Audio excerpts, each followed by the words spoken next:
for us to vaccinate, tag, and digitally track each one of you like livestock. Not only will my foundation enjoy legal immunity, trillions in profits, but these mandatory experimental vaccines move us so much further down the road to absolute centralized global control. To come back to that original position, say at the time of one's birth.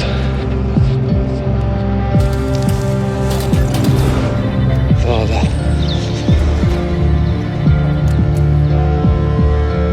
Powerful feminine. Have you seen humans recently? That's not really something to aspire to. Have you seen the news? That's why I want this bitch to replace me. Our focus was to get Trump out of office, right? Without saying it, that's what it was, right?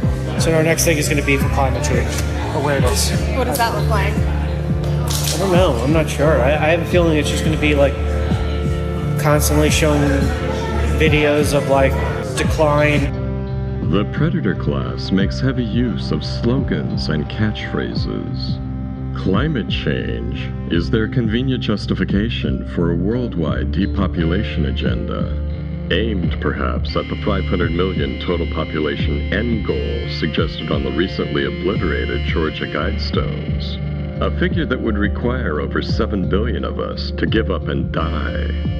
So all these things we talk about wouldn't be a problem if there was the size of population that there was 500 years ago. Agenda 2030 provides further cover for their deliberate sabotage of our energy infrastructure and food supply, which will likely lead to mass starvation and societal collapse. Every farmer all around the world, and also 2/3 of agricultural land on the planet, can only be grown by grass, and you need cows like this for making grass into meat or into milk or whatever you want. Whatever problem with emissions, with pollution on the world you are asking about, whether it's not chemical, but farming is probably a part of the problem, but most of it all, it's part of the solution. Well, Dutch farmers now are getting angry every day more. Government is not listening, and what we are fearing for is we have to leave our land, and that's also a deeper agenda behind it. Taken apart, reset, patriarchal reset. Otherwise it wreaks havoc and it perpetuates the wound,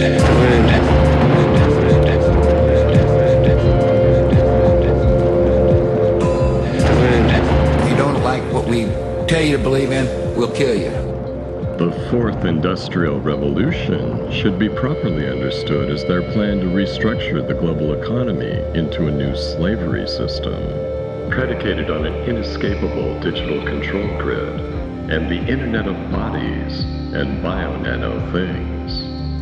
And as any major blockchain bro can tell you, central bank digital currency is just a shorthand way of saying, in a cashless society, predator class bankers will have full control over your purchases, which will be linked to your social credit score and carbon footprint. And if their computer algorithms don't like what you're doing, you'll be cut off from everything you need to survive. The Bank of China has already spun out a variation on this theme, declaring that people's savings are now investment products that can no longer be withdrawn. The self-serving ghouls running this new normal, new world order clown shit crazy circus treat the rest of us like we're craven masochists. In their sociopathic minds, compassion, fair play, and an equitable distribution of the world's wealth would only confuse us by making us fat, lazy, and decadent. If our lives were any easier, they believe it would lead to overconsumption, which would destroy us. Of course, that's a rather convenient belief to have when the haves want to justify their continual exploitation and oppression of the have-nots. There's no limit to the evils the predator class is willing to inflict. No act of terrorism they won't unleash on an innocent populace to get their way. Trusting the current crop of politicians and corporate-captured bureaucrats to run our governments is like trusting a cult of convicted arsonists to run your local fire department. It's really wonderful. You're my hero. Right? To the water, to the stream. You quit a great acting career for this? Not so great as you. Everyone decides their own level of involvement. And it usually all works out for the best.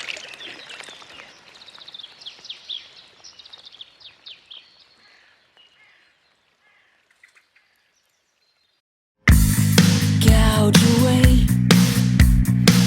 You can gouge away. Stay all day if you want to.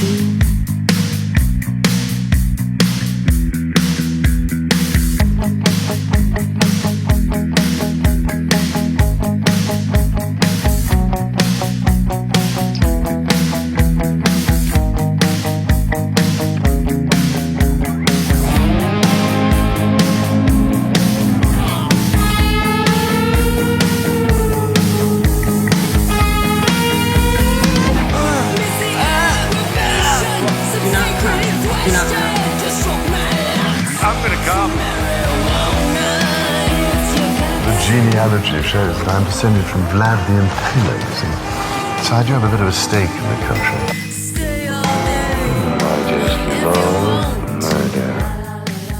If you've ever played Monopoly, you're probably familiar with the feeling you get when another player has most of the property, and you're just a few rolls of the dice away from landing in the wrong spot and being forced out of the game due to bankruptcy.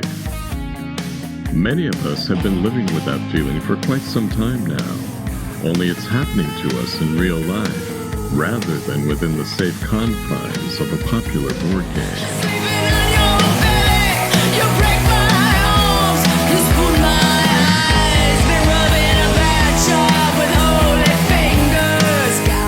Even the best human players are now incapable of defeating artificial intelligence in games like chess or Go. The current world champion chess player, AlphaZero, developed by the Alphabet Google subsidiary, DeepMind, was able to beat the previous AI champion, Stockfish 8, after only 4 hours of playing chess against itself, with no human input whatsoever.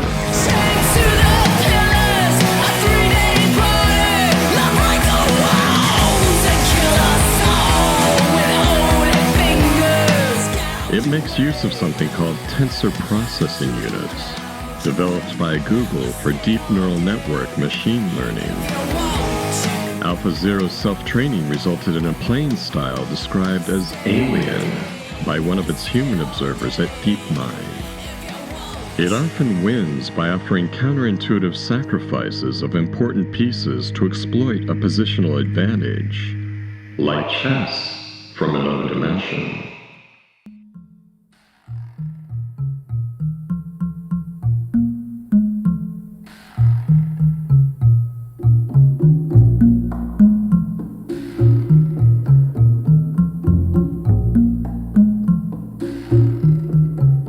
Harvard have Epstein money? Well, he definitely donated some money to science. More than that, he was bringing them to parties. Like, it was an intelligence operation. Whoever was running it, whether it was the Mossad or whether it was the CIA or whether it was a combination of both, it was an intelligence operation. They were bringing in people and compromising them. And then when they would compromise them, they would use whatever they had on them to influence their opinions and the way they express those opinions. And I don't know why they would want to do that with scientists, which is really strange to me. Epstein's like, I need you to do a study about how 15-year-old girls are adults. They're more mature than we thought. It's my belief that artificial intelligence is already running the world in more ways than most of us know. And that's why our current moment in history feels so fucking strange. Counterintuitive sacrifices are occurring. The machines have taken over. And they're a long way from being machines of loving grace. Consider BlackRock's AI system, Aladdin, as a prime example. Capital accumulation isn't simply a matter of dynastic inheritance, financial luck, or the willingness to exploit labor. There's a cold-hearted logic at its core. For the capitalists to have more, others must have less. That's the sort of binary operation that AI can excel at. And Aladdin is the reigning world champ at that game. Aladdin was shepherded into existence by BlackRock's CEO and founder, Larry Fink. Larry Fink, yes, his name literally means an unpleasant or contemptible person. For fuck's sake, we're living in a stupid simulation, and it's not even trying to hide it anymore. Uh-oh.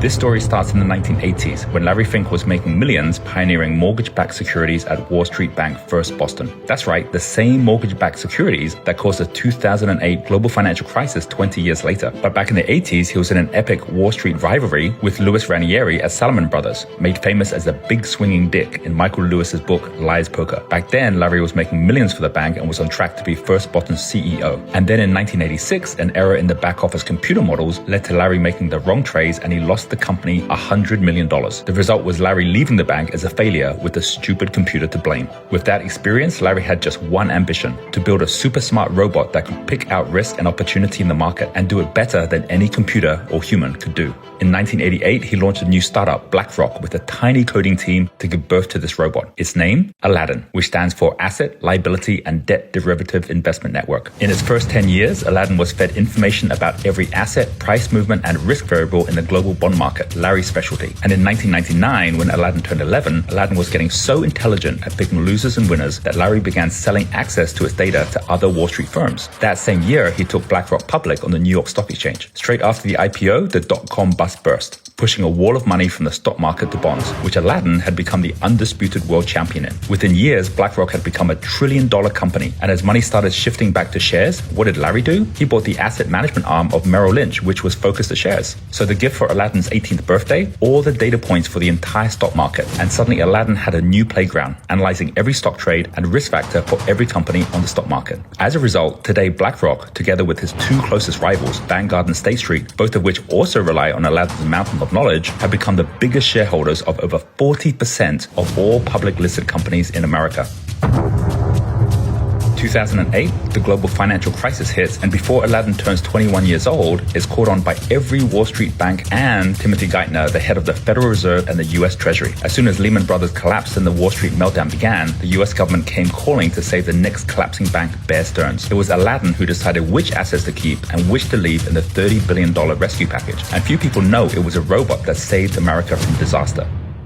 With that first success, the Fed, US government, and now even European and Japanese central banks began relying on Aladdin to make the calls on where the $2.5 trillion of new money they printed should go. The majority of it, bonds and funding to prop up the mortgage companies and banks.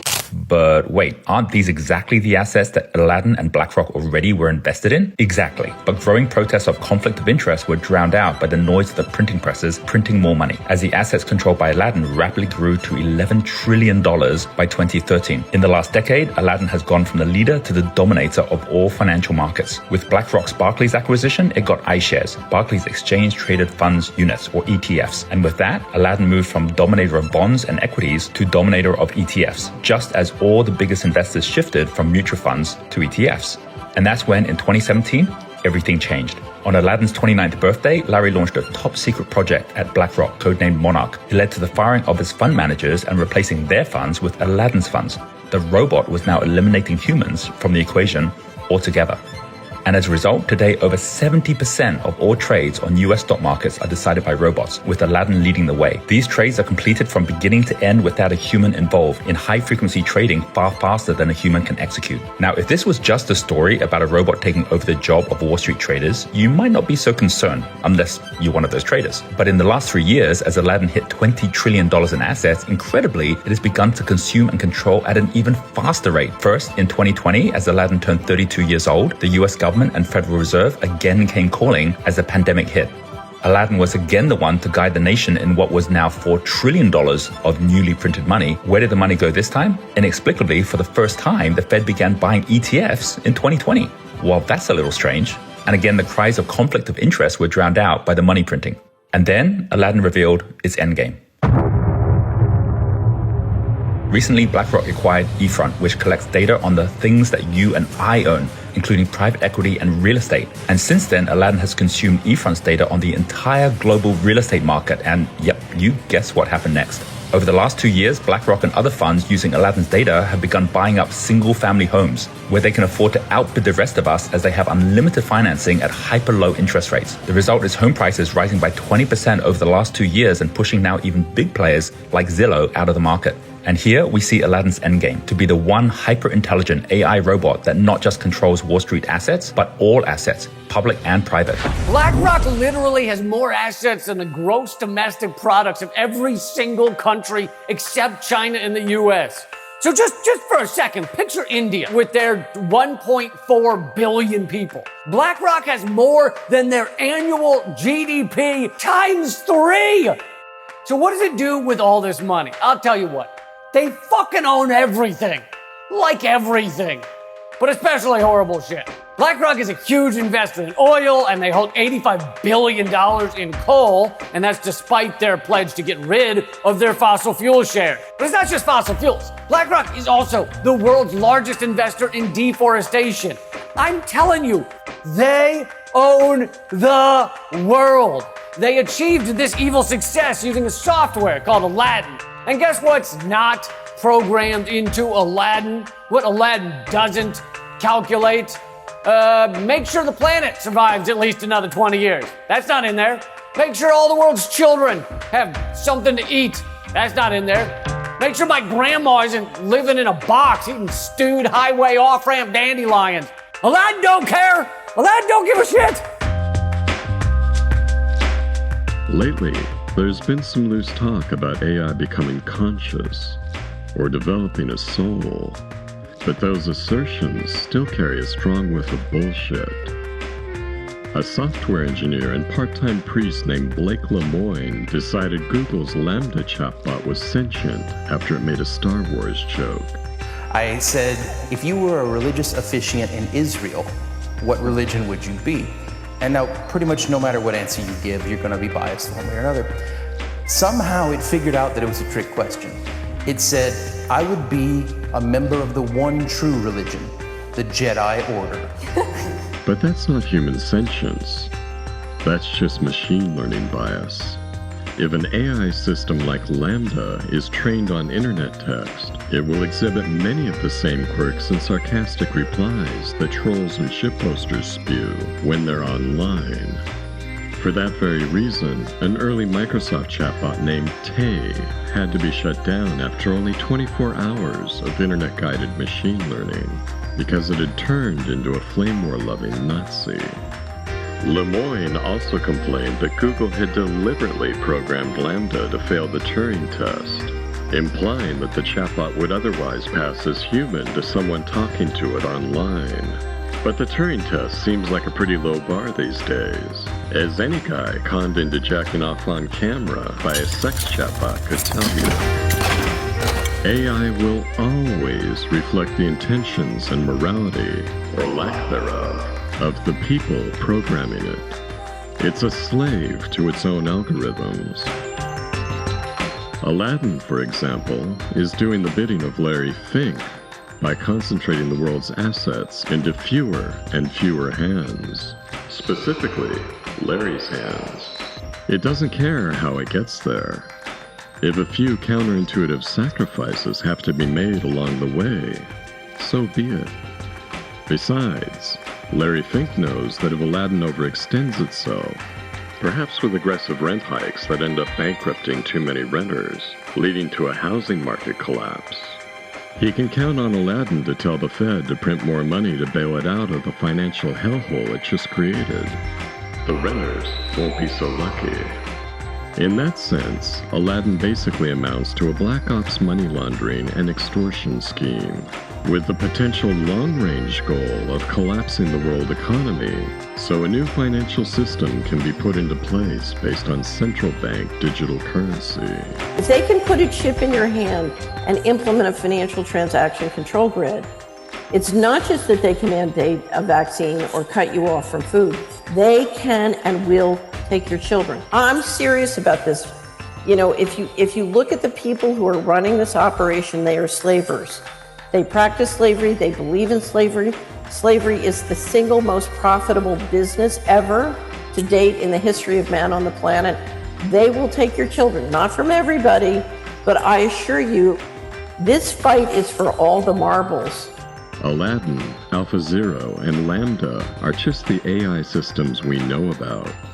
Try to imagine the monstrous AI systems still under wraps at places like DARPA, Microsoft, Google's DeepMind, Meta Platforms Reality Labs, and whatever the CIA is getting up to with Amazon Web Services. Hypothetically, one or more of those AI systems could be altering the course of humanity, and we wouldn't even know it. A near godlike, or thoroughly satanic, AI system could be tasked with, perhaps, culling the human population to a more manageable Georgia Guidestones recommended size. It also might be instructed to deploy mass media subliminal messaging, nanotechnology, and military-grade neurological weapons delivered by smartphones to make most people oblivious to its campaign of slow-rolling mass murder. Everyone's immune systems are completely shot. Of course, we'd be seeing deeply irrational, oh my gosh, counterintuitive sacrifices galore. The world would be awash in them, but there'd be nothing we could really point to and say, a robot did that to us. Really, really strange. Just remember that if it looks like alien chess strategies are being used to decimate the human species, there could be a reason for that. And it runs counter to Rilke's unheeded admonishment. If we surrender to Earth's intelligence, we could rise up, rooted like trees. The percentage of intelligence that is not human is increasing, and eventually we will represent a very small percentage of intelligence.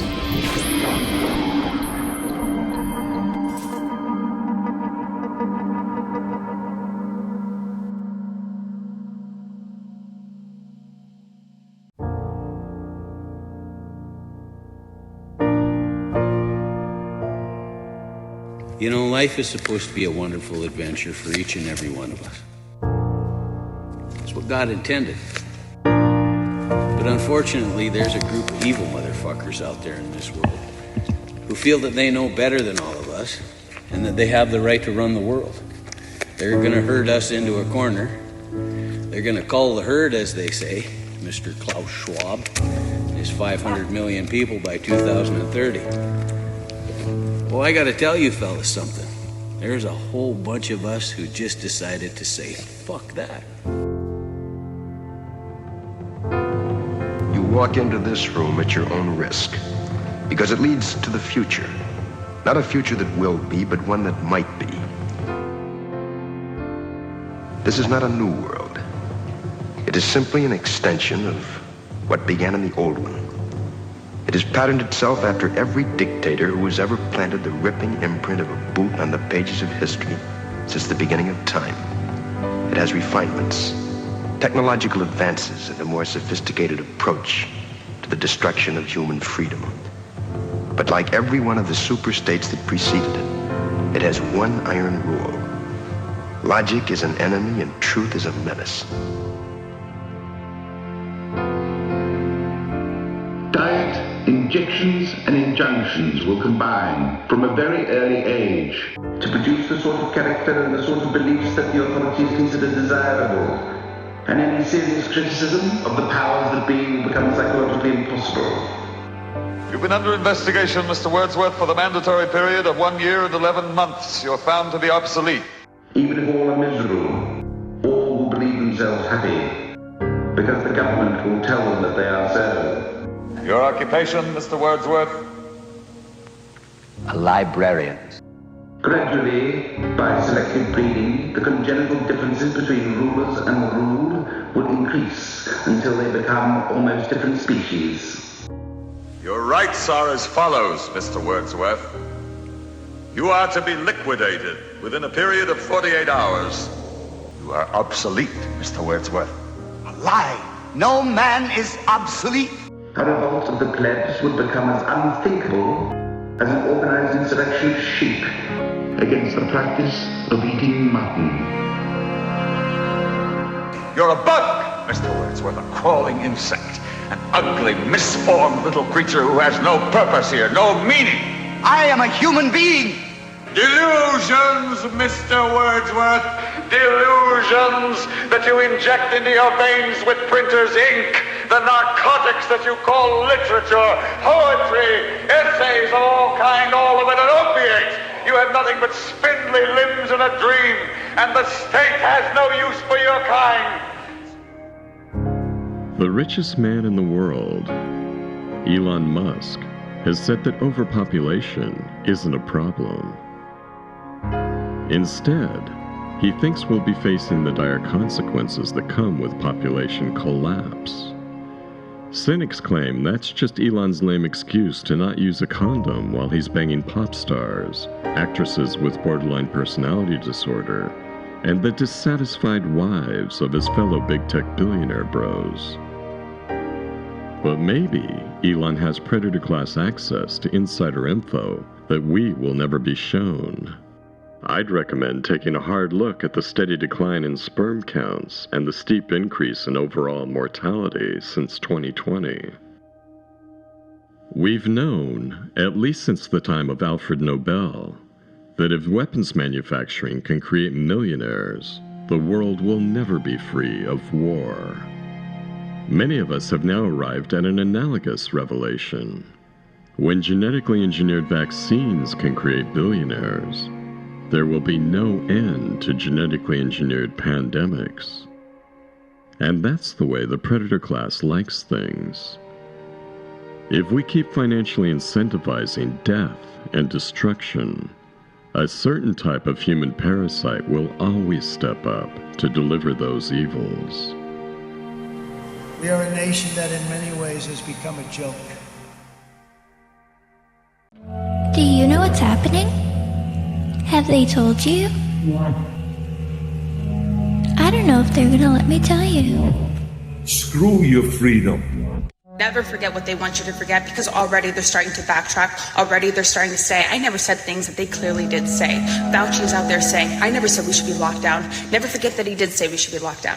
Never forget that he did say that you and your children should muzzle yourselves to something that clearly never worked. Never forget that they never let us listen to opposing doctor views, listen to opposing science views. Never forget that they blocked, censored, and deleted us for speaking out against this. Never forget that they created this. And never forget that the thing that they created, when it was making your loved one sick, when it was making your loved one die, and you suggested hydroxychloroquine, and you suggested ivermectin, they laughed at you, they mocked you, they ridiculed you, and they prevented them from using it. Never forget that they said this was the solution. This was going to give herd immunity. This was going to solve the entire problem. And now what are they saying? We knew it wasn't going to work. I knew these vaccines were not going to protect against infection, and I think we overplayed the vaccines. These people are fucking scumbags, okay? They've developed technologies while we were busy living our lives that can harm us and make us sick. They're poisoning the air with chemtrails. You can see chemtrails, right? They're poisoning the water. Your government announced we're filling the water with fluoride. How about you don't? How about you take rainwater or recycled water and you clean it and you give it back to us? Oh no, that's too easy. GMO foods, it started with that. We don't want foods that have had the healthy enzymes removed, you absolute bastards. And now people are dying and sick from a vaccine that they said would stop them getting COVID. What happens when you get the jab? Oh my God, I get COVID. Listen, I know you vaccinated people don't want to talk about this, but you need to. The first 2 shots lowered your drawbridge of your immune system. For the rest of these boosters to let these nanobots in to assemble, cross the blood-brain barrier and harm you. Where are your balls, people? Do you want to live? They're going to make Europeans freeze it out for 5 to 10 winters? This is attempted murder. Sort your shit out, people. There's way more of us than the 300 people that run this planet. Sometimes I have to marvel almost at the mendacity of a system that can create problems, present solutions, and at every step of the way, it's to the ongoing advantage of centralized financial and sometimes state powers, and to the continuing disadvantage of us as individuals and as the inhabitants and partners of the planet. I was brought up to believe as a high school student that the Romans, when they invaded and conquered countries, brought bridges, brought roads, brought technology, brought education. You know, you could like or dislike their methods, but they upgraded civilization as they went. We have had a record since the Soviet wall went down and the unipolar model sort of blossomed of bringing chaos and destruction. If you look what we did to Libya, if you look at what we've done to Syria, if you look at so many of these examples, you have to understand around the world there is a deep paranoia that what we are going to bring is organized crime. Because without law, there is no civilization. Without civilization, nothing has any value, and you descend into chaos. These are very densely populated cities here. And again, I'm watching these social media feeds very carefully, and we are not seeing any reports of these. Of course, that could easily change. If you're just joining us, we are now sitting at 5 p.m. Tornado warning in effect for northern Shelby. I'm not the only person who finds this world more hellish than heavenly. For years now, I've been following the work of a researcher named Darwin K. a man with deep knowledge in the fields of evolutionary psychology, sociobiology, and anthropology. I recently invited Darwin to adapt some of his writing for my continuing narrative here. I'm angry. Which he's done in the segment that follows. Darwin wrote, "Even well-intended scientists, not as ubiquitous as you might suspect, aren't as bright and as infallible as we are conditioned to believe. Managing science, social, medical, pharmaceutical, at 3 elite universities, I have seen more fraudulent science than honest science, more mercenary science and scientific prostitution than trustworthy science." You know, this is really just a time for parents to celebrate. The former editors of the New England Journal of Medicine and the British Journal of Medicine, and many other editors and researchers, have publicly denounced their journals for publishing fraudulent rubbish, ghost-written by pharmaceutical and biotech companies, that makes little sense rationally and cannot be reproduced legitimately. What about our esteemed public health institutions? Untrustworthy. Why? Because they're all notoriously corrupted by corporate mercenaries passing through revolving doors between industry and government. It's often referred to as institutional capture, and no institutions are more hopelessly captured than institutions in neoliberal countries. The CDC should be named the Centers for Disease Capitalism. The FDA is even worse, routinely approving drugs they knew would kill hundreds of thousands and not even work. That is, they regularly approve drugs real experts and whistleblowers from clinical trials have condemned as unsafe and ineffective. I know people who give expert testimony to these panels, and what they have to say could not be more damning. What's been the biggest lie that even you, as someone at the upper echelons of these institutions, is just like, how is anyone with a straight face actually attempting to sell this, regardless of whether they've been bought and sold or not? Oh, that's a difficult question because there's so many. To me, the biggest lie is the FDA webpage on hydroxychloroquine. This medication's been used in tens of billions of doses in hundreds of millions of people for half a century or more. It's used in pregnant women, in infants and children. It's just one of the safest medications known. And yet the FDA had the nerve to purport to say that somehow a very safe medication that everybody knows is safe is somehow suddenly unsafe to be used in outpatient. And by the way, we're not showing you any data that it's unsafe. So this is the biggest lie. Had this medication been used at the outset of this pandemic, it would have saved hundreds of thousands of lives that were needlessly lost because this was suppressed for a year while patients waited for vaccines, and whatever one thinks of the vaccines, this time period of a year lost led to hundreds of thousands of unnecessary deaths that would have been treated. And had we been able to treat this disease adequately, the necessity of vaccines would not nearly have been as important, and maybe not important at all. And that is the crux of the whole pandemic, that this pandemic was not used to protect the health of the population. It was used to sell vaccines and patent medications at tremendous, tremendous profit to the pharma industry with the collusion of the FDA and the CDC. Abuse of science is one of the core strategies of the ruling class now. Science has become an expensive form of PR, using captured and corrupted scientists to produce fraudulent arguments and data to grant favorable claims the imprimatur of scientific credibility. Attacks on me, quite frankly, are attacks on science. By telling us to trust the science on COVID-19, on climate change. They're on a gravy train, for heaven's sake. The transnational ruling class has been attempting to bait the global underclass and feckless liberals into supporting their gambit to transform the entire globe into their plantation. Science! Blinded me with science! It hit me with technology. What we have seen so far, it's corporations and governments collecting data about where we go, who we meet, what movies we watch. The next phase is the surveillance going under our skin. COVID is critical because this is what convinces people to accept, to legitimize total biometric surveillance.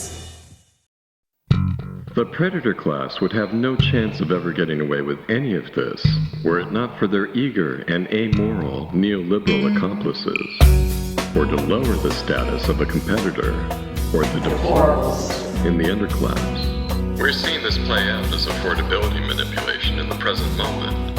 Inflation always hits the underclass the hardest.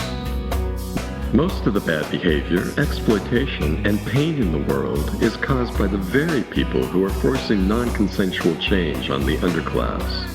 It's the bad behavior of the transnational plutocrats that needs to be corrected, and they will not tolerate that. To see what the ruling class is really up to, one only has to see what Jeffrey Epstein and Bill Gates were doing at Harvard in the now-defunct Program for Evolutionary Dynamics, where they were jointly funding studies into how to leverage knowledge of eusocial organisms to change human group dynamics.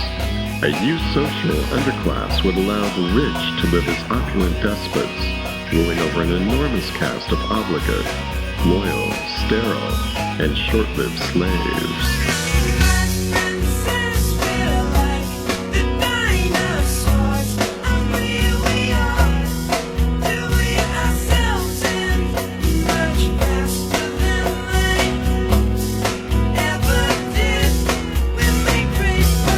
Epstein notoriously planned to have a harem of models sequestered at his New Mexico ranch to birth and raise his superior spawn.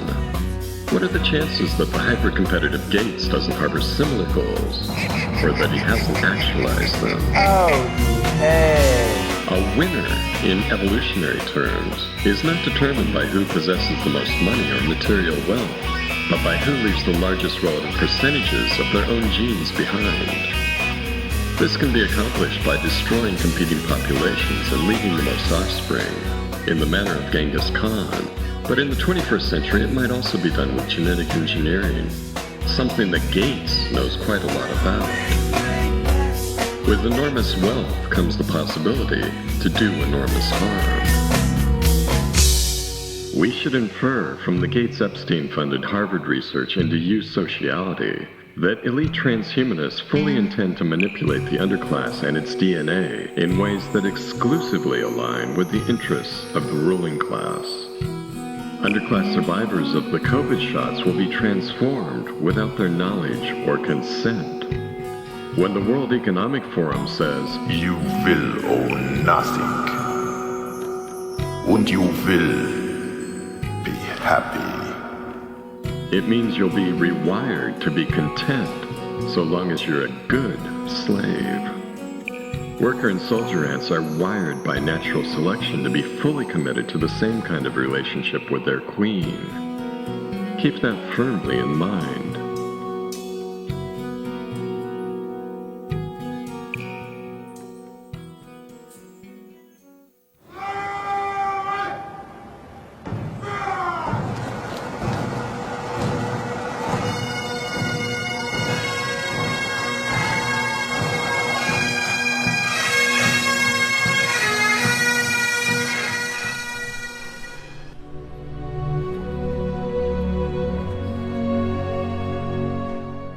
It's the ruling class that must be abolished forever if humanity is to retain its soul, or to ever enjoy liberty, democracy, and justice. These psychopathic, megalomaniacal, narcissistic, and in most respects, unappealing gluttons require an ecological footprint vastly larger than the footprints of those they seek to murder and sterilize. They are the ones who must go. Their perverse, antisocial view is that only the most predatory and parasitic should possess and control everything. But these same people would have been ostracized or killed by their own tribes 10,000 years ago as demon-possessed monsters.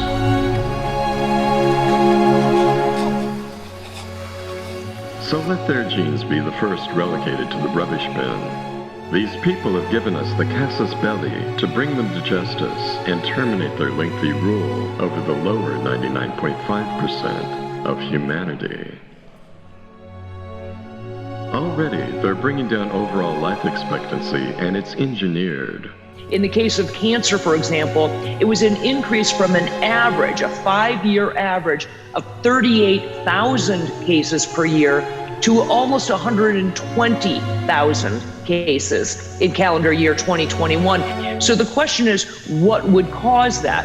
Obviously, there's some conjecture amongst people that it could be the COVID vaccines. Are you aware of any studies that show reduction in hospitalization or death for children who take a booster? Right now, there's not enough data that has been accumulated, Senator Paul, to indicate that that's the case. Right now, they're saying that we should trust mouse data, and I don't think that should ever be true. I don't think you should ever ask tens of millions of people to get a vaccine based on mouse data. Listen, today they're doing it with rats. I know what you're going to say. I know you got a philosophical problem because there's a possibility that something maybe could go wrong. I mean, some mutant virus could wipe out half the world. If you're in the half that's still around, do you want to be rich or not? They're depopulating the planet, and it has nothing at all to do with carbon, pollution, or any of the attributions we've been conditioned to believe. It's a simple matter of the global oligarchs having stolen so much wealth from America and other countries that there's no way to pay non-elite retirees, the elderly, and workers their balanced due. What I've started to consider is whether the negative interest rates are telling us that we're just going to see a rapid decline in the world's population. And if you follow my thought on this for a moment, think about it like the world's money is something that has a value per capita, the stock of money. If the value of the money is self-deleting at a rate of 4% a year, but the rate of population is decelerating at a larger rate, then the amount of money per capita can still grow or even remain the same. I think that may be an interesting way of thinking about it. A more pessimistic way would be that perhaps the negative interest rates are predicting a major decline in population due to war. In America, you don't need workers. You don't even need tax revenue, because if you have access to the money printers, you just print more money for yourself. That's the big joke in America. They don't need the workers. They don't even need the taxes. How much did they collect in taxes last year? $3.5 trillion? That's like 5 days of money printing in the global central banking land. That's nothing. And so it's become a kakistocracy. It's become a kleptocracy. It's become a nightmare. Just remember this, Mr. Potter, that this rabble you're talking about, they do most of the working and paying and living and dying in this community. Well, is it too much to have them work and pay and live and die in a couple of decent rooms and a bath? Anyway, my father didn't think so. People were human beings to him, but to you, a warped, frustrated old man, they're cattle. Well, in my book, he died a much richer man than you'll ever be. I'm not interested in your book. I'm talking about the building and law. I know very well what you're talking about. You're talking about something you can't get your fingers on, and it's galling you. That's what you're talking about, I know. Your Social Security is gone. Profits that were supposed to be set aside in pension funds for Medicare, for schools, infrastructure, etc., all gone. And no, it didn't go to communism. It went into the pockets of the Royals, the Rockefellers, the Rothschilds, other plutocratic dynasties, and their top bankers. The stealth monarchy. This money was stolen simply because they could steal it. And while doing so, they built a completely separate reality, a breakaway civilization for the elites. That breakaway civilization is becoming evident, and now, confident their power cannot be challenged, the predator class is scarcely interested in concealing it. These people are savage, non-mutualistic, anti-democratic, anti-justice, monopolistic predators, and rather than pay working people their due, they fully intend to kill them instead.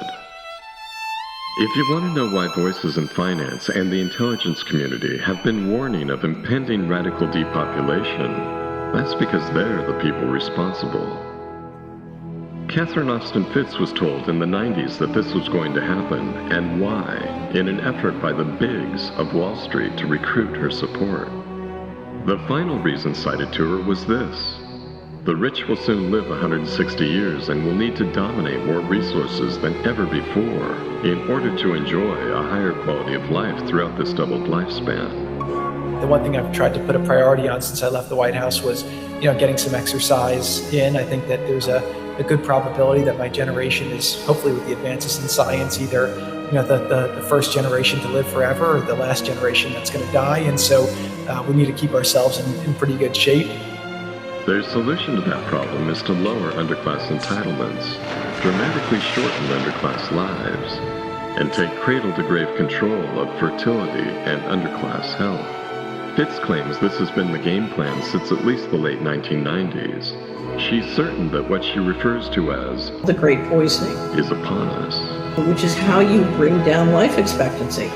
They're poisoning us with radiation, imposed lack of exercise, GMOs, aerosols, and most importantly, with vaccines. Most people will eventually understand that they can be poisoned through vaccines, and thus will be forced by mandate to comply with every fascist dictate. Just thin the herd of it. But those same people might still refuse to see that the destruction of the middle class has been an intentional act of democide by a predatory ruling class that doesn't share our interests. Those pinnacle wealth accumulators don't want a large middle class of thriving citizens that can challenge their supremacy and dip into their gluttonous wealth. Instead, they want perpetually frightened, underpaid, and grateful servants, generations away from being willing or able to challenge them. So when the World Economic Forum said it's 2030, you have no assets and you're happy, what I hear is it's 2030, we took all of your assets and you're mind controlled. This is intentional classicide. A global plutocracy obsessed with mind control has desensitized Americans to the consequences of having an elitist ruling class that can simply ignore the people and do what it pleases with the vast, mostly purloined wealth of the private sector. It has become an insurmountable force that can simply ignore democracy and national governments to impose a great reset, whether we like it or not. If we acquiesce to mandatory digital banking and vaccine passports, permanent slavery will be upon us. Humanity will have no tomorrow unless we rise up and abolish this stealth monarchy forever. Half measures or partial victories may buy us a limited amount of time, but anything less than structural abolition of the ruling class will ensure that we'll return again and again to this grim place on the precipice of extirpation until we win an enduring freedom from our enslavers. Failure means life as we know it will end. Most in the underclass will simply cease to exist. Those of us remaining will be cyber chattel, slated for everlasting transformation into a race of subhumans whose sterile and absolute enslavement is coded into our genotypes. Only the interests of the enslavers will be served. Only they will determine the future of our species and our planet.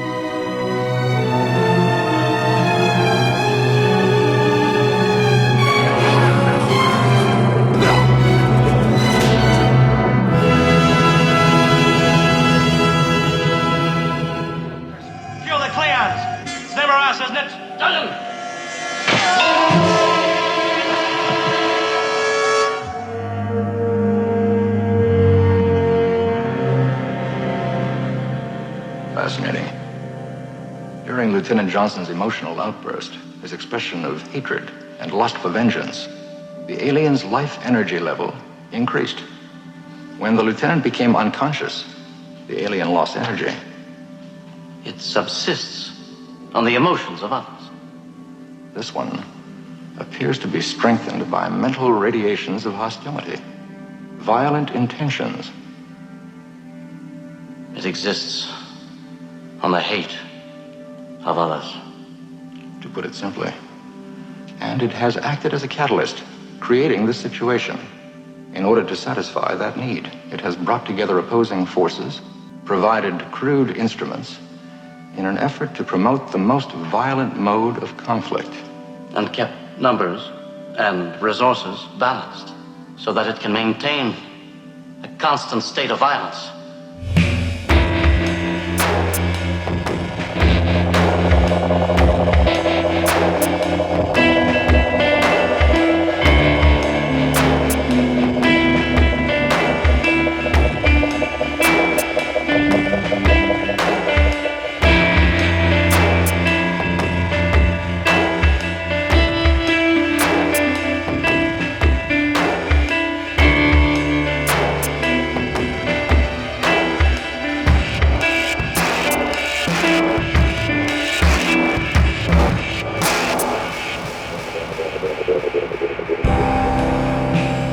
Without doubt, we must now put ourselves on a warlike footing, approaching our action from the perspective of a military-style campaign.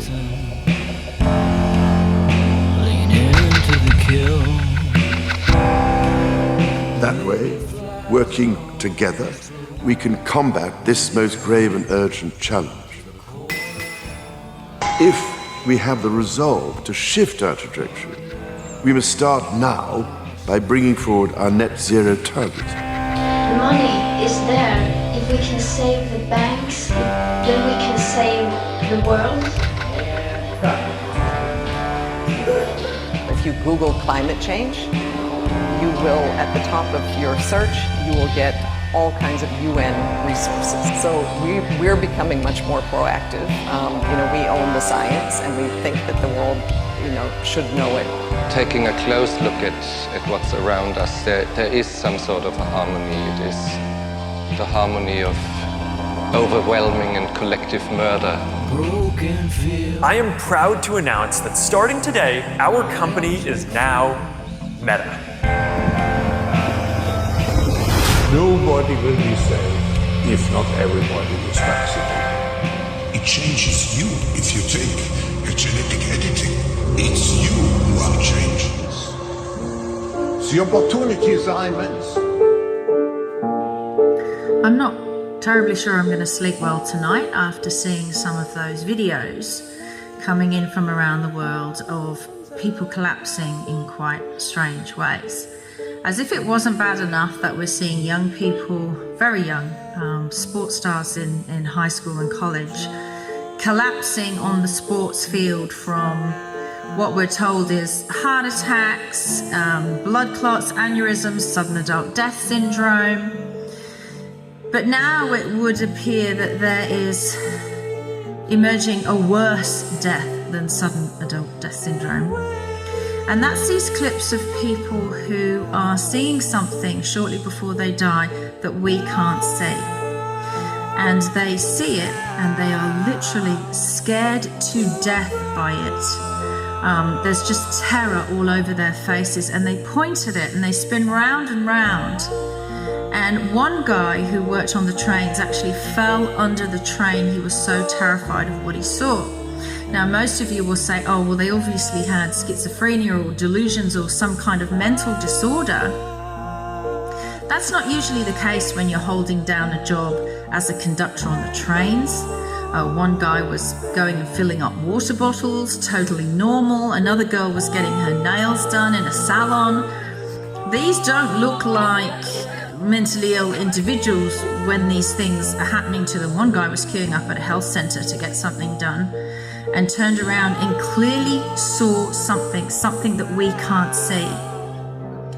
Does this have something to do with those IP addresses that are showing up, that are bobbing around on the screens in these command centers that they seem to have, like wartime command centers, where you can see these IP addresses?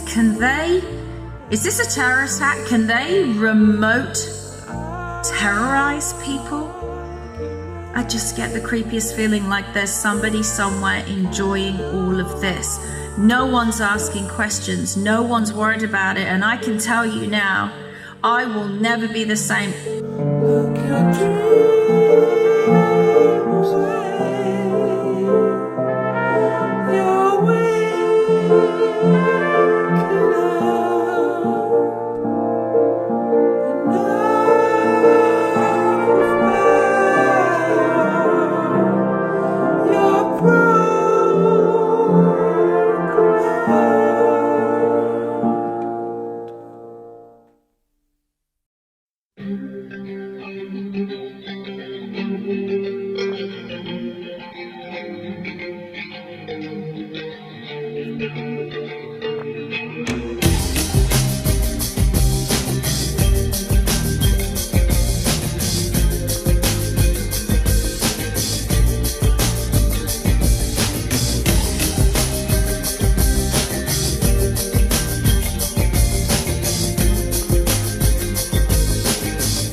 Of providing nightmare fuel in my documentaries, but I think of my work as fundamentally optimistic.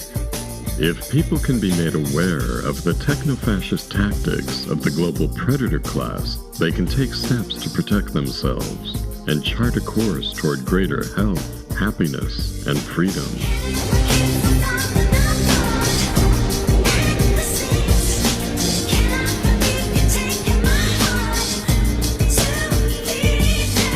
Maybe that's why my books and movies have been so consistently shadow banned and censored. In the most recent attempt to curtail my output at Three Graces Press, YouTube banned me for life on October 12, 2022. 5 years of artistic labor vanished in an instant. Fortunately, I had backups, but the thousands of supportive public comments are now lost forever. My thought crimes were unspecified, but if you've been watching my videos, you probably know what pissed off the powers that be. My people, the shit spotters, are outlaws in an imperium of horsecrap. But as William Burroughs said, it's satisfying work. When the only agenda that really matters is whatever best serves the interests of the predator class at any given hour, depopulating and sterilizing the working class becomes inevitable. To make sure that happens, the predators will transgress as many moral boundaries as necessary, while reaping immense material rewards in this inverted world of ours. But as James Corbett has observed, technocracy in all its facets, from the UN's 2030 agenda to the brain chips and AI godheads of the transhumanists, to the CBDC social credit surveillance state, is anti-human. It goes against nature itself. It cannot work in the long run and is destined to fail. Your technocracy is dead on arrival!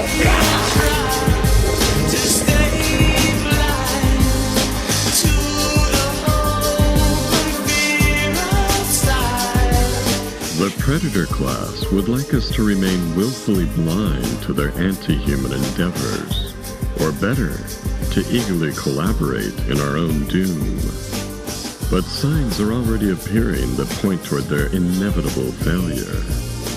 One of their more high-toned gaslighting outlets, The Atlantic, owned by Laurene Powell Jobs, the multi-billionaire widow of Steve Jobs, and a notorious friend to Ghislaine Maxwell, published an essay on the day of Halloween 2022 by Brown University economist Emily Oster, calling for a pandemic amnesty to pardon the criminal acts of all the brainwashed COVIDian cultists, the murderous corporate sociopaths, and every other useful idiot who chose the wrong side in the predator class's cold-blooded, coordinated, pandemic-excused assault on the rest of us.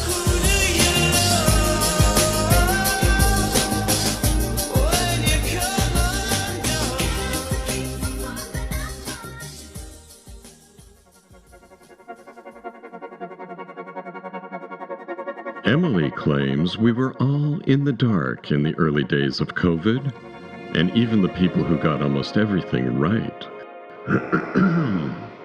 were only guessing. So all the fear-porn-addled big pharma propagandists, like Emily herself, who wanted to treat anti-vaxxers like social pariahs, should now be allowed a free pass. But that's just self-serving bullshit. Some of us cared enough to read widely suppressed medical research papers, and we knew from the start that the plandemic was a scam. Fuck that. The hypocritical zealots and self-righteous twats in Emily's camp did not. I like how the Daily Skeptic's Michael P. Sanger responded to Emily's mea culpa. There's a lot wrong here. You don't get to advocate policies that do extraordinary harm to others against their wishes, and then say, we didn't know any better at the time. Ignorance doesn't work as an excuse when the policies involved abrogating your fellow citizens' rights under an indefinite state of emergency, while censoring and canceling those who weren't as ignorant. I also found myself enjoying the fierce sarcasm of a Claremont Institute senior fellow named Matthew J. Peterson, who tested the censorship policies of Twitter's new owners when he lampooned Emily's pandemic amnesty pleas by writing, "Hey, sorry you lost your job because of the vax that doesn't work and your grandmother died alone and you couldn't have a funeral and your brother's business was needlessly destroyed and your kids have weird heart problems. But let's just admit we were all wrong and call it truce, eh? It's too bad we shut the entire economy down and took on tyrannical powers that have never been used before in this country. Looking back, you should have been able to go to church and use public parks while we let people riot in the streets. But it was a confusing time for everyone. Hey, I'm sorry we scared the hell out of you and lied for years and persecuted and censored anyone who disagreed. But there was an election going on, and we really wanted to beat Donald Trump. So it was important to radically politicize the science, even if it destroyed your children's lives. Okay, yes, we said unvaccinated people should die and not get health care while never questioning Big Pharma once. Rest in peace, Wheezy. But we are compassionate people, which is why even though we shut down the entire economy, we also bankrupted the nation and caused inflation. You're welcome. Let's be friends. I became cold, and for an instant I seemed to black out. And then I heard a strange voice come from me. I can't remember. The voice said death tonight and the number 13. And then he said it would be one of us. Pandemic amnesty isn't the answer. We need pandemic tribunals, something like the Nuremberg Trials 2.0, so this kind of crap never happens again. Mistakes were made with malice aforethought. People like Bill Gates, Larry Fink, Stefan Bancel, Albert Bourla, and Anthony Fauci need to be held accountable for their crimes against humanity, instead of being allowed to profit from them. Now we're getting some information after a while, we have time, to find out just how bad the collateral damage has been. Here's just a few cases. The pandemic erased 2 decades of progress in math and reading. See, right away, I got to say, this pisses me off. I see these headlines all the time. The pandemic didn't do that. The way we handled the pandemic did that. The pandemic certainly was a thing. But let's not just say the pandemic, because it was not written in stone that we had to handle it the way we did. ACT scores are the lowest in 30 years. Anxiety and depression way up. The body mass index doubled for kids 2 to 19. Drug overdose deaths. Murders way up. Inflation at a 40-year high. Domestic violence increased. And my favorite, car crashes. They couldn't figure this out. Like way up. And finally, I love this. This is the expert said. You know what it is? People just went fucking mental. Look. They want everybody to forget and forgive everything that happened during the pandemic. We were all in the dark. We were all afraid. Like, nah, bitch. Like, that was like we all got kidnapped and put together on an island, and then all of y'all bastards were like, we should eat them. And we're like, what the fuck? And then now they took us off the island, and we're just looking at you on the ride home like, and you're like, oh, wasn't that crazy? And we're like, nah, bitch. You tried to eat us. I didn't kick you out of those stores. I didn't ruin your job. I didn't tell you couldn't come to the family reunion. I didn't tell you had to drop dead of a heart attack because you didn't get the jab, so you're not welcome at this hospital. There ain't nothing to forgive on my side, baby boo. This is a you problem, and we're still talking about it. Yes, there have been corrupt empires. Yes, they manipulate. Yes, there are secret societies. Yes, there have been oligarchies throughout history. And yes, today, in 2002, there is a tyrannical organization calling itself the New World Order, pushing for worldwide government, a cashless society, open borders, total and complete tyranny, where human beings are absolutely worthless. There's 6.25+ billion of us, and the globalists have said it many times. There's too many of us. We're causing a problem. We need to be culled at the tune of 80%. It's amazing to talk about that, but it's the globalists, the UN, their own public statements, and they've convinced a lot of liberals and elitist conservatives and others that by going along with this, that we're intelligent members of society. It's the ultimate Malthus world view. You know, Matt and I are constantly talking about Malthusian theory. Malthusian theory, I know.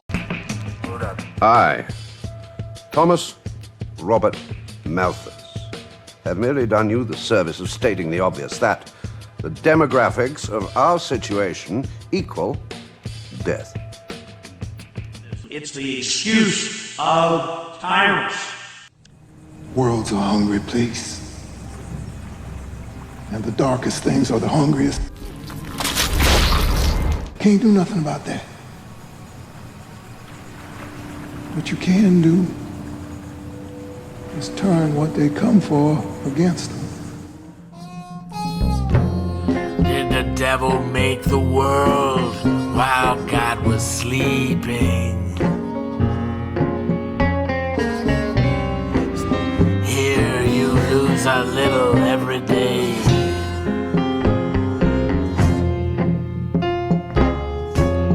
I remember when a million was a million.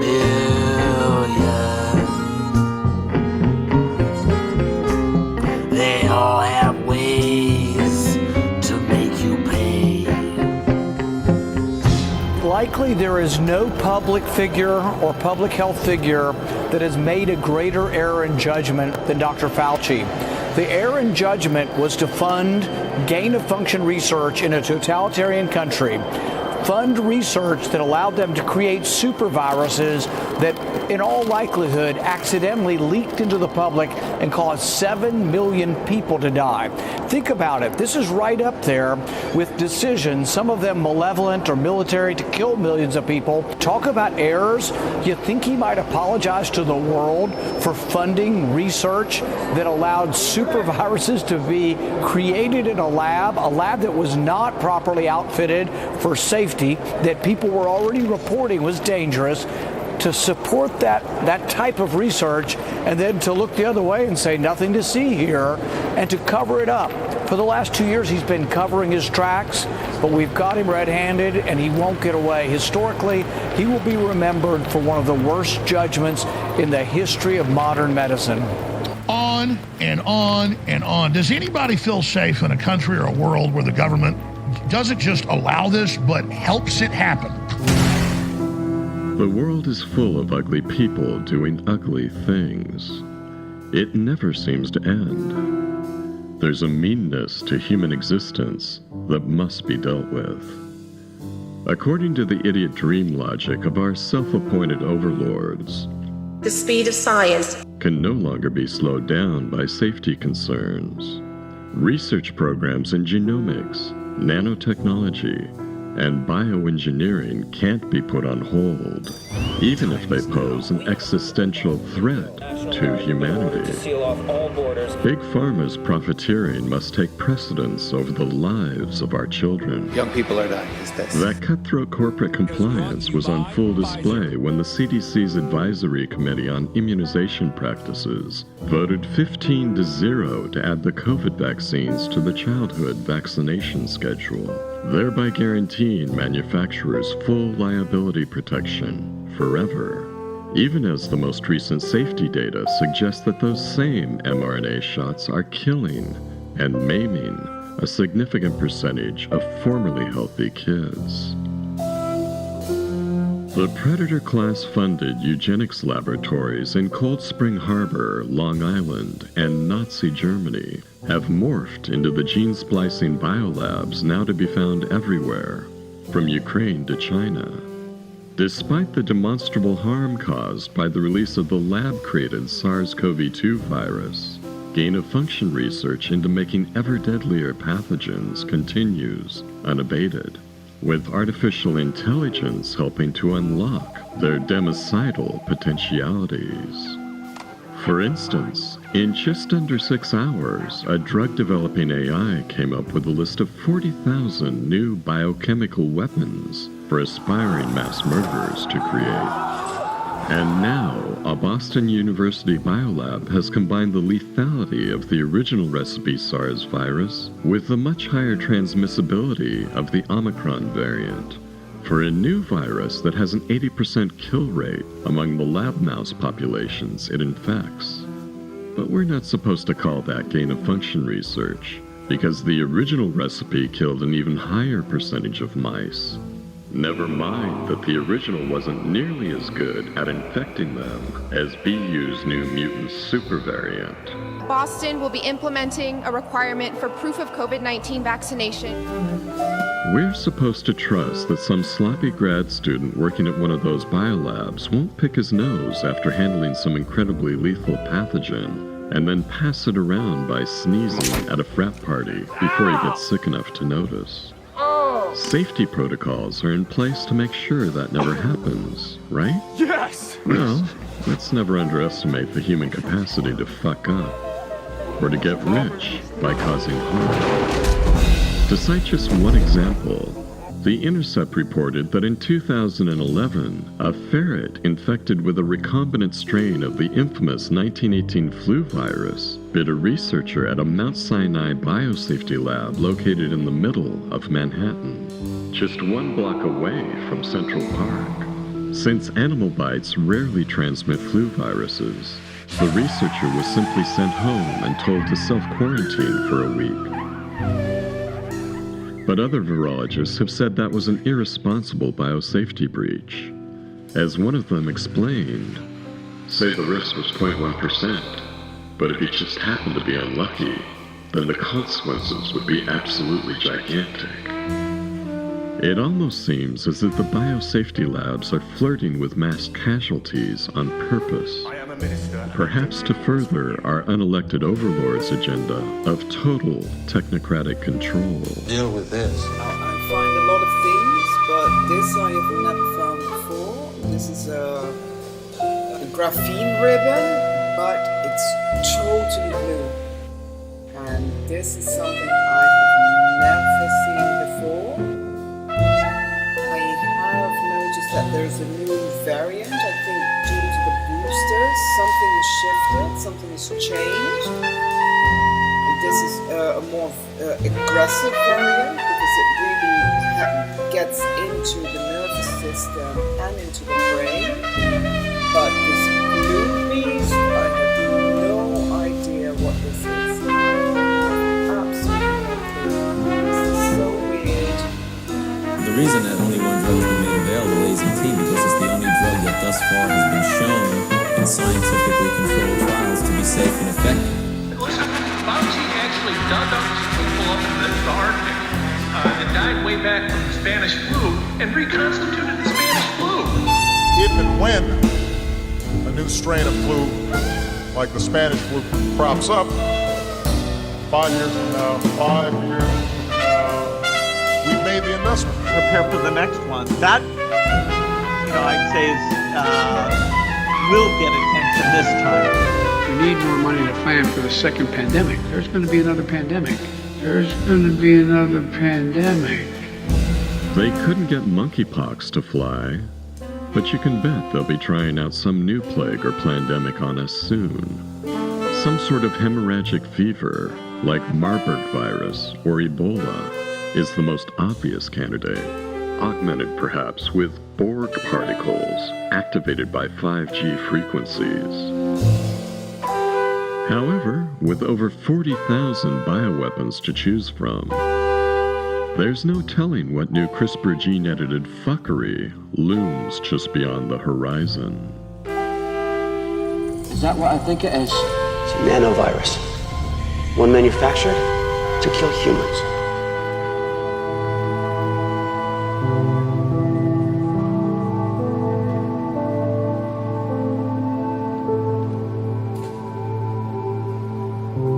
And the truth is, there is something terribly wrong with this country, isn't there? Cruelty and injustice, intolerance and oppression. And where once you had the freedom to object, to think and speak as you saw fit, you now have censors and systems of surveillance coercing your conformity and soliciting your submission. How did this happen?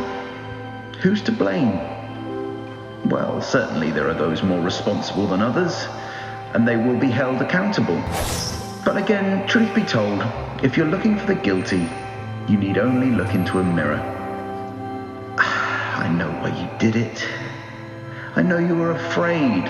Who wouldn't be? War, terror, disease. There are a myriad of problems which conspired to corrupt your reason and rob you of your common sense. Fear got the best of you. COVID-19 is about the inoculation of human beings with artificial intelligence. There is an AI nanoweapon, a new biosynthetic species that is experimenting on us and exterminating us. Your own government lies as a matter of course, as a matter of policy. The Tuskegee experiments on black men in the 30s, Henrietta Lacks. What are they trying to do? That's the missing piece. But it's not hard to imagine. An Alex Jones character based on Alex Jones. A government driven not only by corporate greed, but a darker objective. The takeover of America. And then the world itself, by any means necessary, however violent, or cruel, or efficient. By severe drought, brought on by weather wars, conducted secretly using aerial contaminants and high-altitude electromagnetic waves. In a state of perpetual war. To create problem, reaction, solution scenarios to distract, enrage, and enslave American citizens at home. With tools like the Patriot Act and the National Defense Authorization Act, which abridge the Constitution in the name of national security. The militarization of police forces in cities across the U.S., the building of prison camps by the Federal Emergency Management Agency with no stated purpose. The corporate takeover of food and agriculture, pharmaceuticals and healthcare, even the military in clandestine agendas to fatten, dull, sicken, and control a populace already consumed by consumerism. And I encourage you all to go shopping more. A government that taps your phone, collects your data, and monitors your whereabouts with impunity. A government preparing to use that data against you when it strikes. And the final takeover begins. The takeover of America. By a well-oiled and well-armed multinational group of elites that will cull, kill, and subjugate. Happening as we sit here. It's happening all around us. The other shoe waiting to drop. It'll probably start on a Friday. The banks will announce a security action necessitating their computers to go offline all weekend. Digital money will disappear. They can just steal your money? Followed by the detonation of strategic electromagnetic pulse bombs to knock out major grids. Well, will seem like an attack on America by terrorists or Russia. You can't say these things. I'm going to say them tomorrow. They're trying to get us to lower our shield. It's fear-mongering, claptrap isolationist techno-paranoia, so bogus and dangerous and stupid that it borders on treason. Saying these things would be incredibly irresponsible. It's irresponsible not to say it. Especially if it's the truth. Family is there, and they're getting ready to come to the microphone, so we'll listen in. Okay.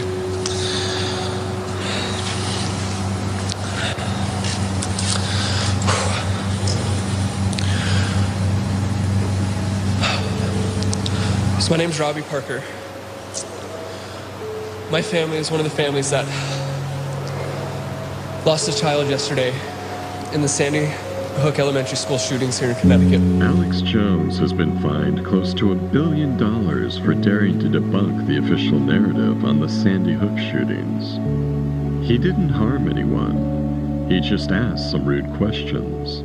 To the families of 8 Sandy Hook victims and an FBI agent. Yet the more odious crimes against humanity committed by Sam Bankman-Fried, Volodymyr Zelenskyy, Mark Zuckerberg, and Janet Yellen continue to go unpunished. In fact, those blatant sociopaths are celebrated as luminaries by the New York Times.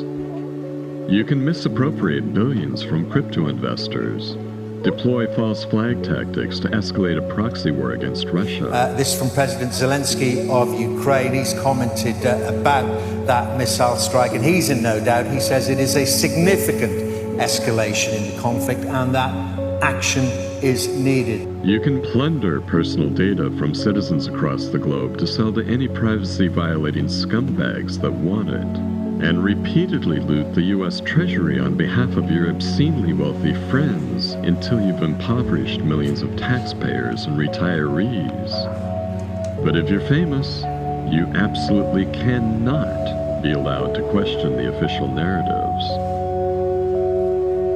Look at what they did to Julian Assange. Look at what they've done to David Icke. The Dutch government, a guy called Rutte, the Prime Minister, completely owned by the World Economic Forum and Klaus Schwab. Why has he just announced that the Netherlands, the second biggest exporter of food in the world, is targeting farmers to destroy them and get them off the land, which is where all these farming protests in the Netherlands have come from. Why are you doing that? If people depend on you for what's left of the food, you control them. Where food is abundant and cheap, you do not control them. Where energy is cheap and abundant, you do not control them. Scarcity equals dependency equals control. And that's why they're targeting the food chain, they're targeting the energy supply, they're targeting everything. Look at what they're doing to Kanye West. I went from being a multi-billionaire to not being able to use my Apple Pay. Well, if this could happen to me, this could happen to other Americans. If you can't see by now that the world is satanically inverted, I don't think I can help you. This is a trainer, but come to find out, he's actually Canadian intelligence, but this is my trainer. So it shows you the kind of handlers that are around the superstars in California, right? So it says, I'm going to help you one of a couple ways. First, you and I sit down and have a loving and open conversation, but you don't use cuss words.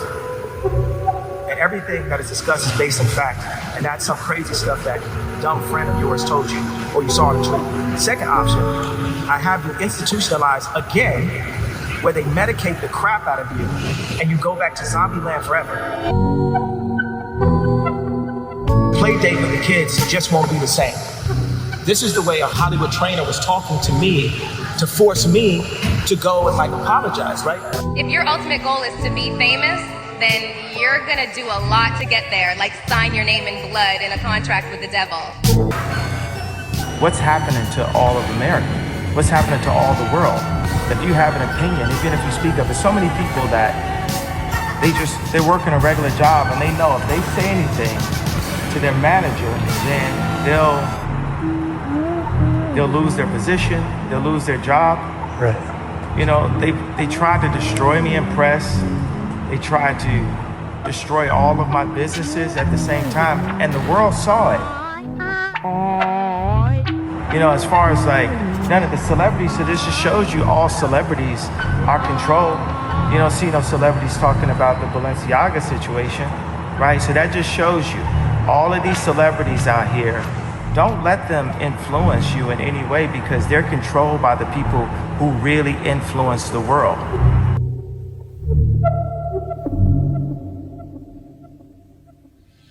Don't do this, Derek. Listen to your friend Billy Zane. He's a cool dude. He's trying to help you out. Logic is an enemy and truth is a nurse. Logic is an enemy and truth is a nurse. Logic is an enemy and truth is a nurse. Logic is an enemy and truth is a nurse.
Assuring us that he's going to deal with it responsibly, but $110 billion, American people aren't seeing that kind of money. It's coming out of their pockets. Well, it's coming out of all of our pockets, but it's money well spent.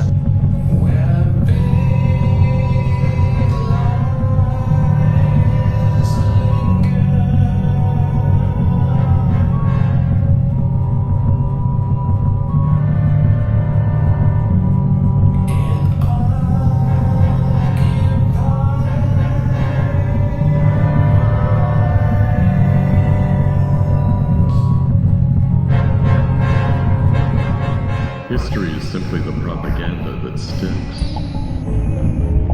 In a world that celebrates blatant liars and persecutes truth-tellers, it should be understood that the history we're taught is rife with falsehoods.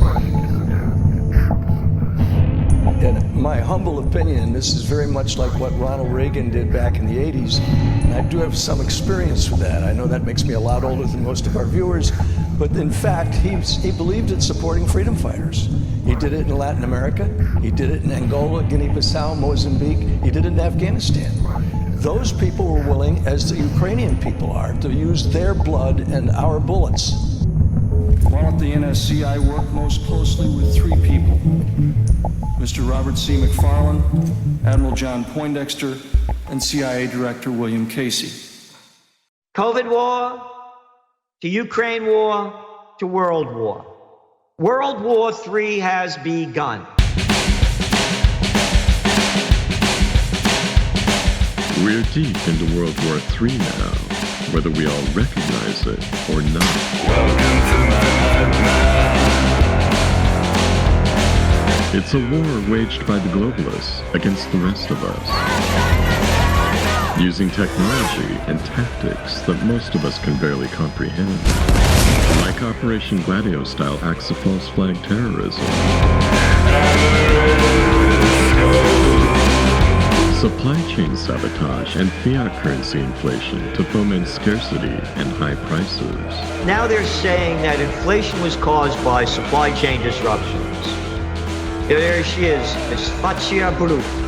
We're the same age, Marona me. Wouldn't be dating you, baby cakes. It's getting so bad that even my neighbors on the Upper West Side are dumpster diving now.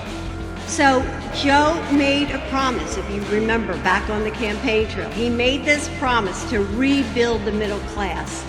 It's why he ran, and it's the North Star that has guided his... Shut the fuck up! Hey! They're rolling out 15-minute city smart grids for the ultimate in crowd control. You'll do nothing, and you'll be happy. Nanoscale biological computing interfaces to get inside our skulls. Geoengineering programs to make EMF radiation warfare and weather modification possible. And perhaps most pernicious of all, the merger of gene editing and nanotechnology to create synthetic bioweapons that can be injected or dispersed as aerosols in descending cold air masses to sicken, sterilize, kill, or control us all. And where's Dr. Charles Lieber heading out these days? Have you even wondered? His sentencing date was set for January 11th of this year. But there can be no doubt he was handing over some cutting-edge nanotech fuckery to his handlers while he was out on bail. I will remember you.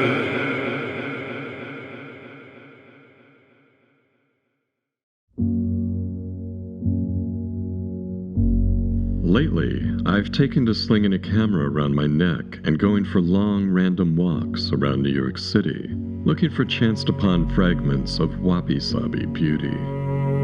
A bridge at sunset, a golden puppy, Asian girls in fuzzy coats, a hawk taking flight, a homeless man offering to star in a porno flick for a few extra dollars. It could be anything. Last year, while I was reading Antonio Munoz Molina's To Walk Alone in the Crowd, I ran across a passage that seemed to articulate what I've been up to in my own muddled way. Molina wrote, "While those people destroy the world, increasing their wealth immensely through the destitution of the vast majority of human beings, you want to build something, to see something through. It will not require you to squander resources or exploit anyone else. Chances are it will also be entirely useless. The most you can aspire to is to provide some stranger with a little company." I'm trying to capture the spurious poetry of the city streets during what feels like the last year I'll be here. When you can see the invisible war taking place with its silent weapons, as I can, you either accept the fact that your time may be limited, and you become okay with that, or you turn into a fearful paranoiac in an urban labyrinth of mirrors. I'm not paranoid, and I'm not afraid. If anything, I just seem to have more inbuilt capacity for living with uncomfortable realities than most people. But my relative sanity doesn't make me sanguine about everything that's transpired during the last 3 years. When the COVID psyop rolled out, the majority of my fellow New Yorkers seemed all too willing to give up their freedoms. I was disappointed to see so little of the city's once famed fuck you attitude.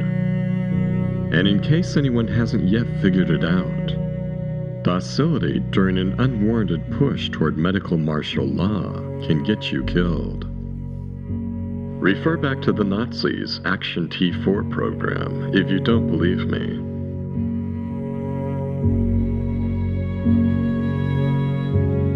Despite the clear warnings in my videos, almost everyone I know submitted to the COVIDian cult and its offerings of tyranny and foreseeable harms.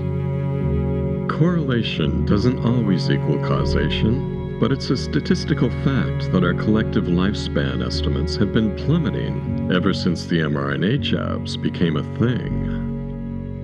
And now, according to the latest poll, over 1 in 4 Americans believe COVID-19 vaccines caused the death of someone they knew.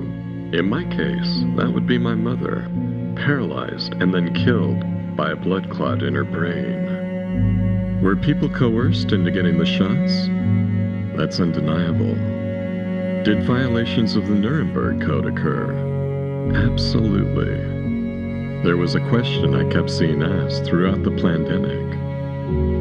How would you have handled living in Nazi Germany during the 1930s?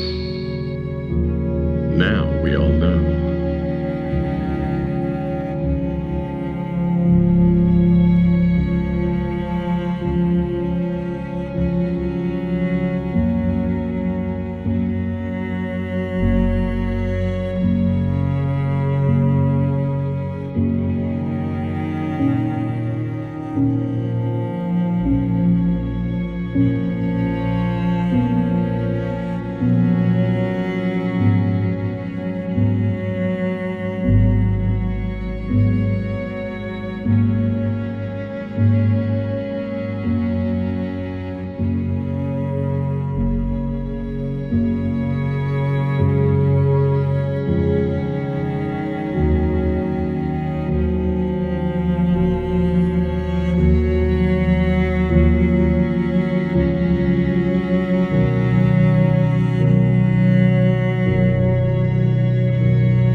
You know that unwelcome guest everyone wishes would just leave already? That's COVID-19. That's why I got the new updated booster, designed to help protect against recent Omicron variants. Got it?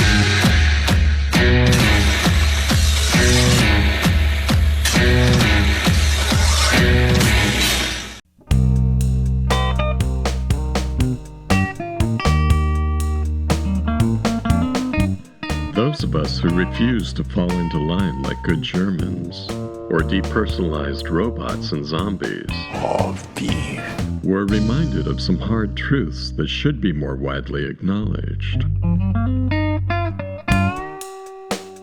Mass censorship during a pandemic can lead to mass murder. There's no informed consent when corporations and governments conspire to hide medically induced harms. I really do believe that the federal government is captured, and it's captured by corporate interests. The entire U.S. population, as well as the world, has to understand they can no longer take these COVID vaccines. They are toxic and lethal and ineffective, that they have completely failed. They can only be viewed as harmful and they need to be stopped. And does it damage the brain? You bet it does. Does it damage the heart? Yes. The liver? Yes. The bone marrow? Yes. It causes all sorts of harm in the human body. We should have stopped this before it ever started. It's a misinformation from the CDC, the FDA, the American Board of Obstetrics and Gynecology, the American College of OBGYN, the Society of Maternal Fetal Medicine. It's a misinformation from those organizations that is causing a lot of death and injury in my women of reproductive age, my pregnant women, and my preborn babies. And it's got to stop, and it's got to stop now. And for the vaccines broadly, we have no idea what's going to happen long term now that they're in the body. Studies suggest that the vaccines and the spike protein that's produced from them never leaves the human body. You said it was 100% effective, then 90%, then 80%, then 70%. But we now know that the vaccines do not stop transmission. Why did you keep that secret? Have a nice day. I won't have a nice day until I know the answer. Why did you keep it a secret?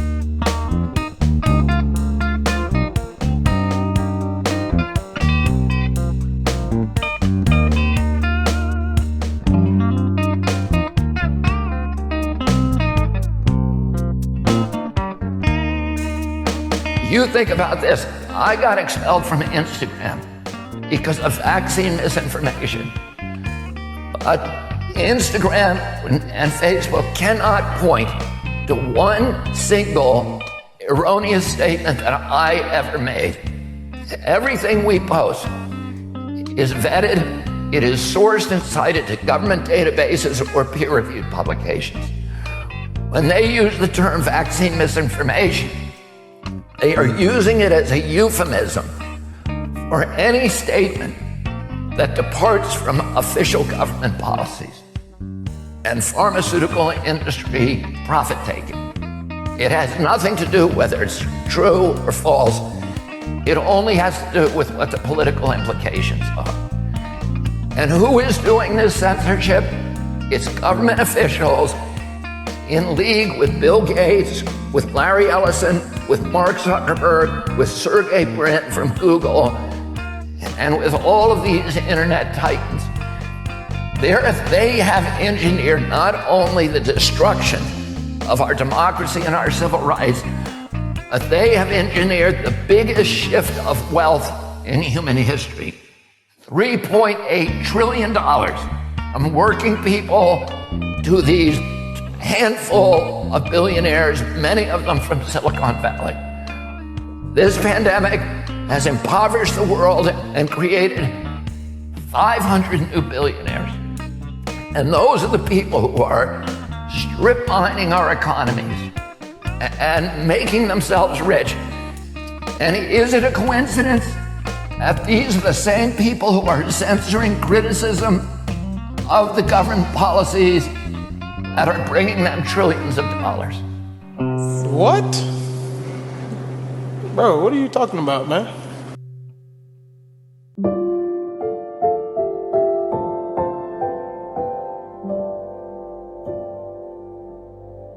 Mass media lies can lead to mass atrocities.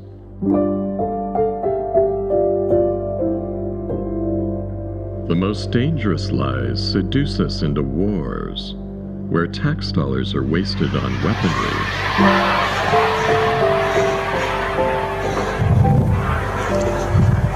And conditions of starve or serve come into play. It starts with the lie, and then it goes to the war, and then the war creates, obviously, death, destruction, all that, but it destroys economies, which creates black markets for human trafficking, organ trafficking, mercenary soldiers, all this other shit derives from the wars, as well as the starvation and disease and things that wouldn't exist had there not been a war, or blown up their infrastructure, or blow up their sewage treatment centers like we did in Iraq. But all that starts with the lie. And the lie, whether it's about WMDs or babies on incubators or pre-crimes or gassing your own people, whatever the bullshit is reiterated by mass media. And our entire mass media is Zionist occupied. So of course they're gonna lie and get us involved in wars with Israel's enemies in the Middle East. All that shit stops if you just tell the fucking truth. Like, without their ability to deceive, the evil has no power for the murder and rape and the rest of it that comes after. You have to strike the root. The truth will set you free, right? Well, tell the truth where. Because it's not going to be on the three-letter networks. These are billion-dollar industries run by Zionists. That's not going to change. Social media was the only place. And now they're working with the FBI and stuff as we see. The Western media calls Dugin all of these names and gives him all of these titles, all of these epithets, so that they can draw this blood-curdling conclusion that Dugin and his daughter were legitimate targets. When you, in effect, celebrate the targeting of Russian civilians, a scholar, a fellow who spends most of his time in libraries, along with his daughter, when you call that an attractive way of fighting this war, you have guaranteed that Russian resolve has been decisively galvanized against you. But more than that, I think this coverage proves, in my opinion, that the Western media has collectively become the monster they claim Putin and Russia to be.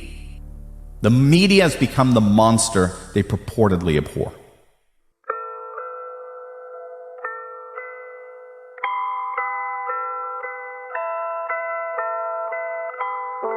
History is simply the propaganda that sticks. In a world that celebrates blatant liars and persecutes truth-tellers, it should be understood that the history we're taught is rife with falsehoods. We must be skeptical of absolutely everything. Above all, this is a war of propaganda. Dr. Matthew Alford, lecturer in politics, languages and international studies at the University of Bath. By all means say if you demark from the three of our conclusions, but if you don't demark, deal please with the issue I raise, which is what does it say about Europe that would allow itself to be attacked by its chief ally and yet continue to cover it up and follow their orders nonetheless? I think it says that Europe is accepting its role as a subordinate power in the same way that Britain has long accepted its role since the mid-1950s as a subordinate power within the world international system, playing second fiddle or third fiddle or fourth fiddle to the interests of the United States.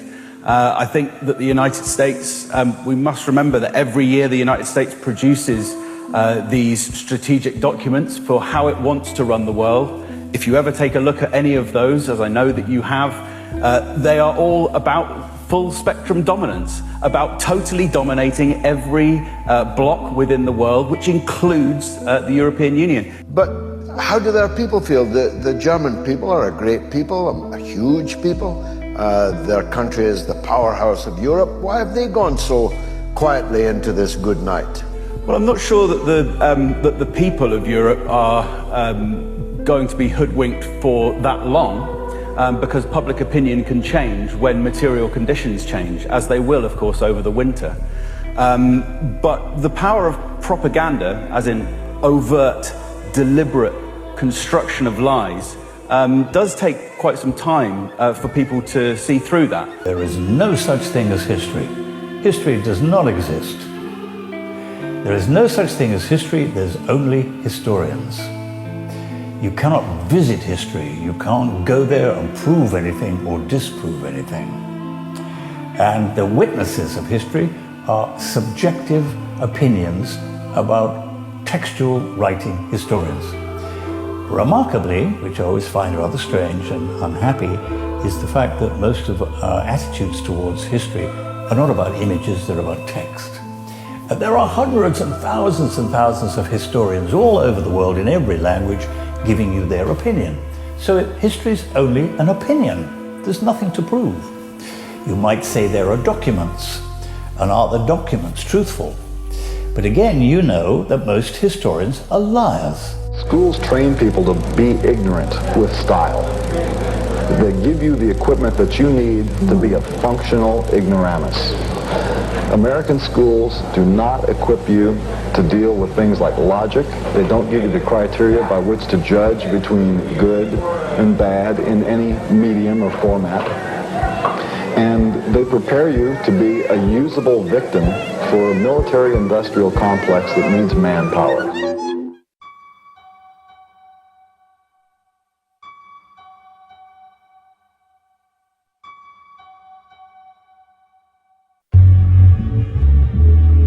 During the making of Technocrats and Tribulations over the last 2 years, I've been thinking about the globalists' sinister plans all too often.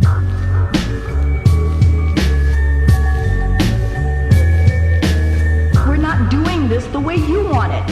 Wandering around looking for cracked beauty in the city I still love helps me forget for a while, but my mind apparently isn't zen enough to let it all go. I've been having trouble sleeping. To remedy that, I've been rereading Gravity's Rainbow whenever I'm up past midnight. To soothe my overcaffeinated brain with Thomas Pynchon's descriptions of an equally surreal and chaotic time in our history, World War II. Late in the book, on page 529 of my copy, Pynchon suggests that war was never political at all. Politics is all fear, all just to keep people distracted. Secretly, it was being dictated instead by the needs of technology, by a conspiracy between human beings and techniques, by something that needed the energy burst of war, crying, money be damned.